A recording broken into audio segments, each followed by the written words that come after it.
নমস্কার বন্ধুরা, নতুন একটা ভিডিওতে তোমাদের সকলকে জানাই স্বাগতম। তোমাদের সঙ্গে রয়েছি আমি সুব্রত। তোমরা দেখছো তোমাদের প্রিয় ইউটিউব চ্যানেল কেরিয়ার উইজডম।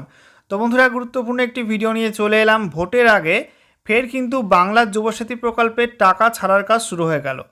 ইতিমধ্যেই গত 24 ঘন্টার মধ্যে বেশ কয়েকটা জেলাতে ফের নতুন করে টাকা দেওয়া হয়েছে। অর্থাৎ যারা মার্চ মাসে টাকা পেয়েছিল তারা কিন্তু এপ্রিল মাসের টাকাটা আবার কিন্তু পেয়েছে। অর্থাৎ দ্বিতীয় কিস্তির টাকা অনেকে পেয়ে গেছে গত 24 ঘন্টার মধ্যে, এবং সে বিষয়ে বেশ কিছু আপডেট উঠে এসছে। তো সেগুলো তোমাদেরকে দেখাবো, ঠিক আছে? তো কী টাইপের SMS ঢুকছে এই দ্বিতীয় কিস্তির টাকা ঢোকার ক্ষেত্রে সেগুলো তোমাদেরকে দেখিয়ে দেবো। তো বন্ধুরা, ভিডিওটা ভালো লাগলে অবশ্যই লাইক এবং শেয়ার করে দেবে। সেই সঙ্গে নতুন দর্শক হয়ে থাকলে লেটেস্ট ভিডিওর আপডেট সর্বপ্রথমে পাওয়ার জন্য চ্যানেলটিকে সাবস্ক্রাইব করে নিয়ে পাশে থাকা বেল আইকনে ক্লিক করে অল নোটিফিকেশান অপশানটিকে অন করে রাখবে।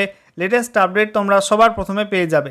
সেই সঙ্গে তোমরা আমাদের ভিডিওটা এই মুহূর্তে কোন জেলা থেকে দেখছো অবশ্যই তোমাদের জেলার নামটি কমেন্টে লিখে জানিয়ে দেবে, এবং সেই সঙ্গে তোমাদের জেলাতে সেকেন্ড কিস্তির টাকা ইতিমধ্যে তোমরা পেয়েছো কিনা অবশ্যই কিন্তু কমেন্টে লিখতে ভুলবে না। তো বন্ধুরা, অনস্ক্রিন তোমরা দেখতে পাচ্ছ টাকা ঢোকার SMS, এবং গতকাল 20 এপ্রিল 2026 তারিখে অনেকে কিন্তু টাকা পেয়েছে, এবং এই টাইপের SMS কিন্তু অনেকেরই ঢুকেছে।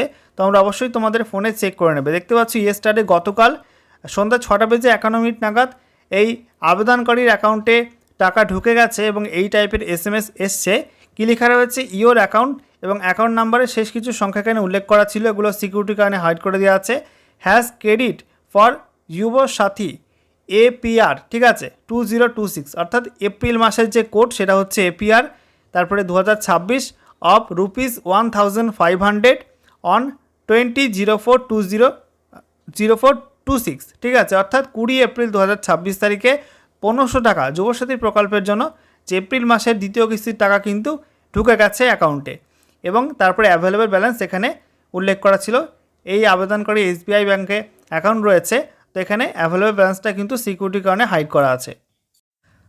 আচ্ছা, এরপরে দেখো বন্ধুরা, সেকেন্ড SMS গতকাল 20 এপ্রিল 2026 তারিখে এই SMSটা ঢুকেছে।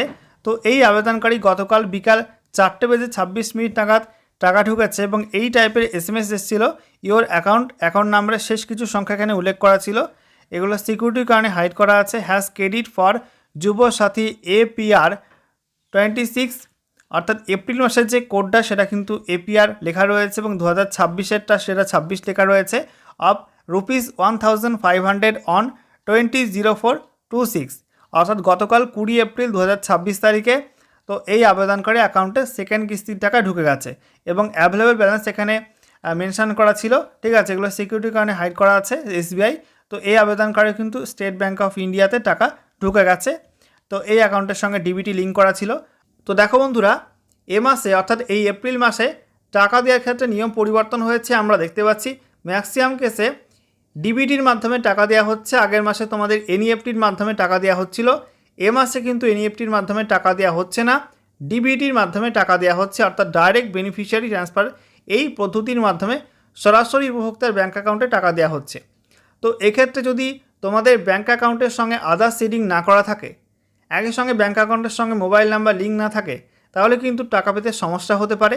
তো অবশ্যই তোমরা কিন্তু এগুলো চেক করে নেবে। NPCI অর্থাৎ ন্যাশনাল পেমেন্ট কর্পোরেশন অফ ইন্ডিয়ার যে অফিসিয়াল পোর্টাল রয়েছে সেখানে গিয়ে চেক করে নেবে, ঠিক আছে, যে তোমাদের ব্যাঙ্ক অ্যাকাউন্টের সঙ্গে আধার সিডিং করা আছে কি না, কোন ব্যাঙ্ক অ্যাকাউন্টের সঙ্গে আধার সিডিং করা আছে, আদৌ সেই অ্যাকাউন্টটা অ্যাক্টিভ আছে কি ডিঅ্যাক্টিভ হয়েছে, ঠিক আছে, এবং মোবাইল নাম্বারের সঙ্গে ব্যাঙ্ক অ্যাকাউন্ট লিঙ্ক করা আছে কিনা এগুলো কিন্তু চেক করে নেবে।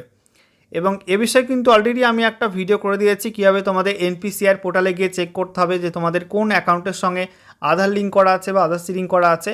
সেই ভিডিওর লিঙ্ক ডেসক্রিপশন বক্সে আমি দিয়ে দেবো, সেখান থেকে তোমরা দেখে চেক করতে পারবে যে তোমাদের DBT কোন ব্যাঙ্কে এনেবেল করা আছে, আদৌ এনেবেল করা আছে কি না, এগুলো তোমরা চেক করে নেবে।